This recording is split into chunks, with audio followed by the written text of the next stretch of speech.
Subscribe करें हमारे channel side by take को और देखें नीट एंट्रेंस एग्जामिनेशन के लिए breathing and exchange of gases पर आधारित एमसीक्यू टाइप क्वेश्चंस का सेट नंबर 51 फ्रेंड्स। और आज के वीडियो में पुनः हम breathing and exchange of gases के बारे में एमसीक्यू टाइप क्वेश्चन पर डिस्कस करेंगे। तो देखते हैं फर्स्ट क्वेश्चन को। Chloride shift is required for the transport of.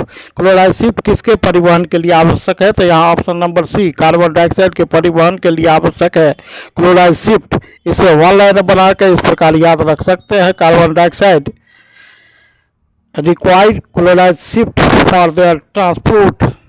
Next question है friends, hamburger phenomenon is also known as. तो क्लोराइड शिफ्ट के नाम से जाना जाता है हैम्बर्जर फेनोमेनन को। तो यहाँ पर option number D correct answer है क्वेश्चन नंबर 2 के लिए।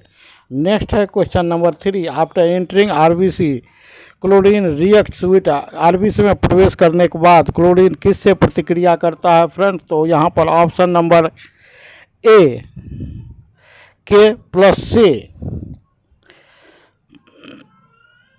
आगे हम बढ़ते हैं फ्रेंड्स। क्वेश्चन नंबर 4 है हमारा, amount of the oxygen present in 1 gram of haemoglobin. 1 gram haemoglobin में ऑक्सीजन की मात्रा होती है, कितनी मात्रा होती है फ्रेंड्स? तो यहाँ पर option number B 1234 ml 1 gram haemoglobin में ऑक्सीजन की मात्रा होती है। आगे हम बढ़ते हैं friends. Question number 5, body tissue obtain oxygen from haemoglobin due to dissociation in tissue caused by. शरीर के ऊतक हेमोग्लोबिन से ऑक्सीजन प्राप्त करते हैं, कैसे? तो यहाँ पर देखते हैं option number B correct answer है, लो ऑक्सीजन कंसंट्रेशन के कारण शरीर के ऊतक हेमोग्लोबिन से ऑक्सीजन प्राप्त करते हैं। आगे हम बढ़ते हैं फ्रेंड्स। क्वेश्चन नंबर 6 को देखते हैं। क्वेश्चन नंबर 6 हमारे रक्त में ऑक्सीजन और कार्बन डाइऑक्साइड का परिवहन किसके माध्यम से होता है फ्रेंड्स? तो यहाँ option number D correct answer हो जाएगा, आरबीसी और प्लाज्मा के माध्यम से रक्त में ऑक्सीजन और कार्बन डाइऑक्साइड का परिवहन होता है। Next question, question number 7, maximum amount of 70 to 75% of carbon dioxide transport occurs as. Carbon dioxide के 70 से 75% भाग का परिवहन अधिकतम होता है, किसके द्वारा होता है फ्रेंड्स? तो होता है बाइकार्बोनेट के द्वारा। Option number C correct answer है क्वेश्चन नंबर 7 के लिए। नेक्स्ट क्वेश्चन है हमारा, in which form CO2 is not transported by the blood plasma. Blood plasma के द्वारा CO2 का परिवहन किस रूप में नहीं होता है फ्रेंड्स? तो यहाँ पर ऑप्शन नंबर बी KHCO3 के रूप में नहीं होता है। आगे हम बढ़ते हैं। Question number 9, respiration occurs in the presence of oxygen. वह रिस्पिरेशन की क्रिया जो ऑक्सीजन के उपस्थिति में होता है क्या कहलाता है फ्रेंड? तो एरोबिक रिस्पिरेशन कहलाता है, वायवीय श्वसन कहलाता है, जो खास करके माइटोकॉन्ड्रिया में होता है, जिसमें ऊर्जा की पर्याप्त मात्रा निकलती है। लगभग 36 ATP के रूप में ऊर्जा का निर्माण होता है और यह एरोबिक रिस्पिरेशन कहलाता है, जो ऑक्सीजन की उपस्थिति में होता है। तो यहाँ option number D correct answer है क्वेश्चन नंबर 9 के लिए। क्वेश्चन नंबर 10 को देखते हैं, the surface from which the exchange of gases take place is called. वह सतह जिससे गैस का आदान प्रदान होता है कहलाता है, क्या कहलाता है फ्रेंड्स? तो यहाँ हम देखते हैं option number C correct answer है, रिस्पिरेशन सरफेस कहलाता है। आगे हम बढ़ते हैं। क्वेश्चन नंबर 11 देखते हैं। यहाँ पर क्वेश्चन नंबर 11 का option number B correct answer है, what happens during respiration. Respiration के दौरान क्या होता है?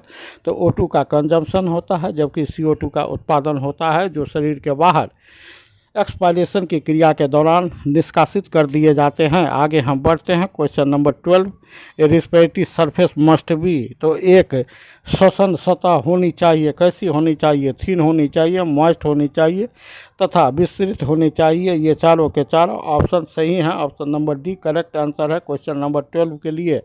नेक्स्ट क्वेश्चन नंबर 13 की अगर हम बात करें फ्रेंड्स, तो निम्नलिखित में से कौन फुसफुसीय श्वसन दर्शाता है? तो यहाँ पर बात हो रहा है ह्यूमेन का, या पल्मोनरी श्वसन अर्थात लंग्स के द्वारा जिसमें श्वसन की क्रिया होती है, और वह दर्शाता है कौन? तो ह्यूमेन स्तनधारी।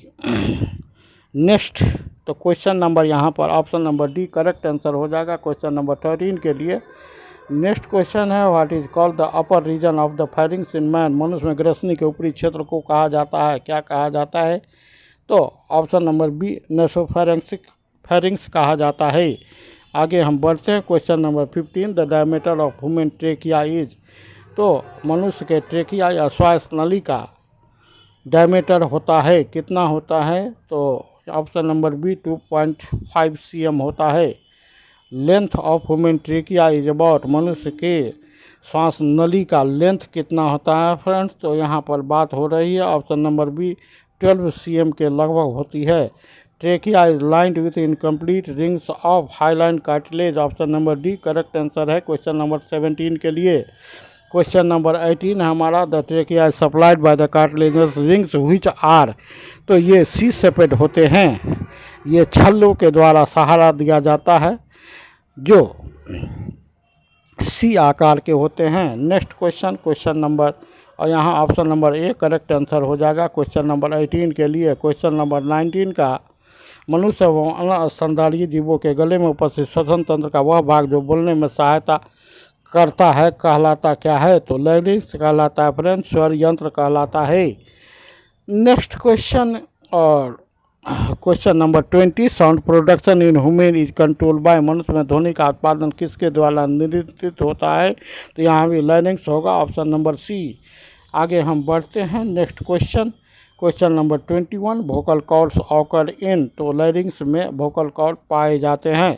अब हम देखते हैं उपरोक्त क्वेश्चन के आंसर्स को और विदा लेते हैं आज के वीडियो से। Thanks for watching, have you a good day.